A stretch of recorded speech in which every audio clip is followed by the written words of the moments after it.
ক্যারিয়ারের নতুন এক ঐতিহাসিক উচ্চতায় পৌঁছেছেন পর্তুগিজ সুপারস্টার ক্রিস্টিয়ানো রোনালদো।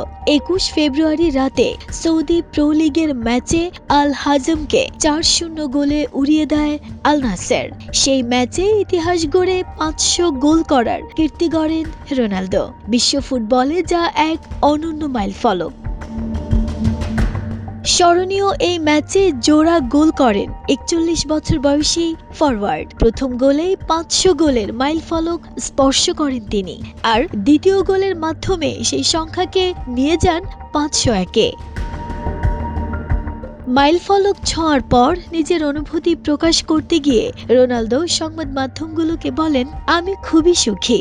আগেও বহুবার বলেছি, আমি সৌদি আরবেরই মানুষ।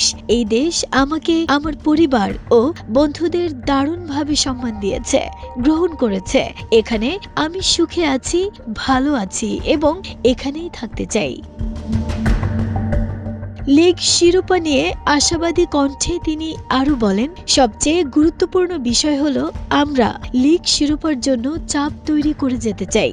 আমরা শীর্ষে আছি, ম্যাচ জিতেছি এবং প্রতিদ্বন্দ্বীদের ওপর চাপ রাখছি। ২০২২ সালের ডিসেম্বরে ম্যানচেস্টার ইউনাইটেডের সঙ্গে পারস্পরিক সমঝোতায় চুক্তি শেষ করার পর মধ্যপ্রাচ্যে পাড়ি জমান রোনালদো। এরপর আল নাসেরে যোগ দিয়ে বছরে প্রায় ১৭৭ মিলিয়ন পাউন্ড বেতনে ফুটবল ইতিহাসের সর্বোচ্চ পারিশ্রমিকপ্রাপ্ত খেলোয়াড়ে পরিণত হন তিনি। নাহিদা স্মৃতি, দেশ রূপান্তর।